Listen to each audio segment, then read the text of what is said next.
I'm excited about this because we love combat sports. So I want to dig into it a little bit. Let's get started from your beginnings. You know what I'm saying? So how did you get into boxing, and when did you like fall in love with the sport? Well, I fell in love with it from the very beginning, but the way I got into it was really just kind of by accident. I'd always been playing a lot of different sports, but mainly softball, baseball. Those were sports I played in, high school, but also when I was in the Marine Corps.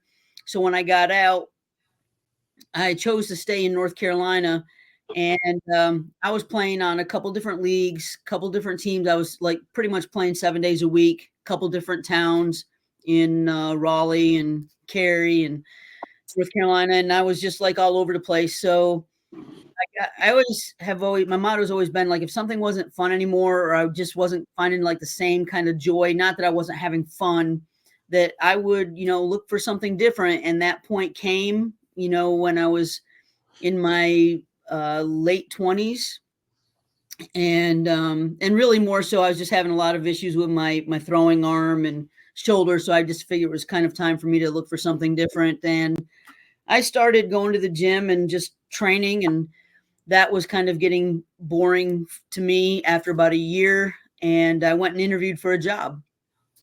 And when I went to interview for the job in Morrisville, North Carolina, the general manager that interviewed me said, "Well, listen, if you take this job, because I had another one coming up down in Florida for the same position, because if you take the job here, I just want to know what you like to do for fun." And I said, "Well, honestly, I play sports. I'm looking for something different. I'm kind of, in limbo right now." And he goes, "Well, I'll tell you what, if you do take the job here, after you're here a couple of weeks, I'm going to introduce you to our lead contract packer. She used to be a professional boxer out in California back in the day. And, I'll introduce her to you, and, you guys can meet. Maybe that's something, And I said, "Okay." Well, I went and interviewed down in Orlando, and I didn't decide to take that one. I took the one in North Carolina, and he stuck to his word, introduced me to Teresa Arguello, who ended up being my first ever coach. She said, "Hey, do you want to go to the warehouse and just do a boxing workout for a little bit?" And I was like, "Sure." So I think it was a couple days later, we met in this hot warehouse right attached to our facility. And she put me through about 20 minutes worth of a workout. And the next day I could not move. I was so sore. And at that point, it was just a challenge to me. I was like, okay, I want to know more.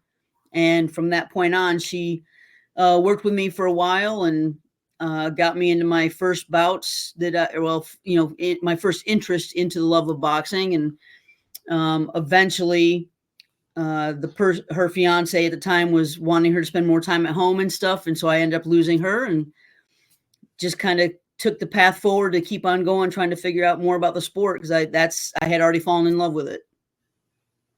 Walk us through your first fight, like your first scheduled fight. Like, how were you nervous at all? What were you thinking? Did you feel prepared for your first bout? So are we talking amateur or pro? The first time you stepped into a ring. And so the answer would be, did I feel prepared? No. Did I feel like I probably should have been in the ring? No. Did I want to be in the ring? Yes. I found this place in North Carolina that was like this old rundown building, and some of the others were going to go down and do a show in Wilmington. And the people that were there at the time were just like, I think it was at the same time that Christy Martin came out being on the cover of Sports Illustrated with Don King. And so to me, I think they kind of saw, oh, well, we'll just, get her into a couple amateur bouts, and then we can, throw her into pro. And, I don't know what they thought they were looking at or something, because they had never, like, they never had me in the ring. I never shadow boxed. I never, nothing. I was just working on a bag. Mm-hmm. Long story short, we went down to Wilmington, and my first opponent, I was nervous as all get out. Thought I was going to throw up. Thought I had to go pee, and and I was like, but I was excited to do it. But you're coming from, the mentality is very different and has to be very different. And I didn't understand that at that point, I looked at it as, you go out, you practice basketball, and then you just go play games and you get better as you go. That's not really the way boxing should work. But that was my experience. Was I was thrown in the ring and I said, okay. And my opponent, Deirdre Fabian, was from Wilmington, and she had just won, I think it was the silver. I think she won like first place or second place at the Georgia State Games. And she's my first opponent. And I'm standing in the corner. I'm like, okay, first thing should have been the fact that my hands were down here. Someone should have just stopped it then instead of here. But I went in, the bell rang, and all I hear was the crowd saying, "Killer, killer!" And I'm thinking, what do you mean? Like, what? Isn't this like just like kind of like baseball? Like whoever comes out better wins? Like, what are you talking about, killer? That's the biggest things I remember is them saying "killer," and I'm like, oh, what have I gotten myself into? I'm going out there. My hands are down. She comes across and runs. She knows what she's doing. She saw my hands were down. She came across and went bat, and everything went black. Oh, wow. And I was still standing. I don't know how, other than the fact I just am determined. And I was like, everything was starry, and I was like, oh Lord, this is going to be a long afternoon.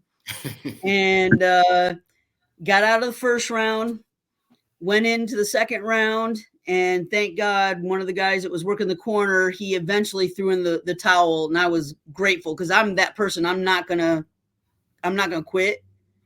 You're probably gonna have to take me out first.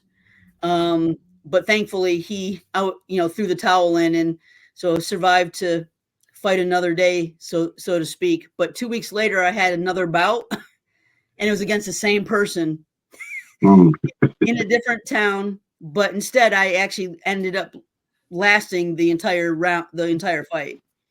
So I felt like I kind of took it upon myself to know that, if I'm going to do this, I have to kind of learn as I go.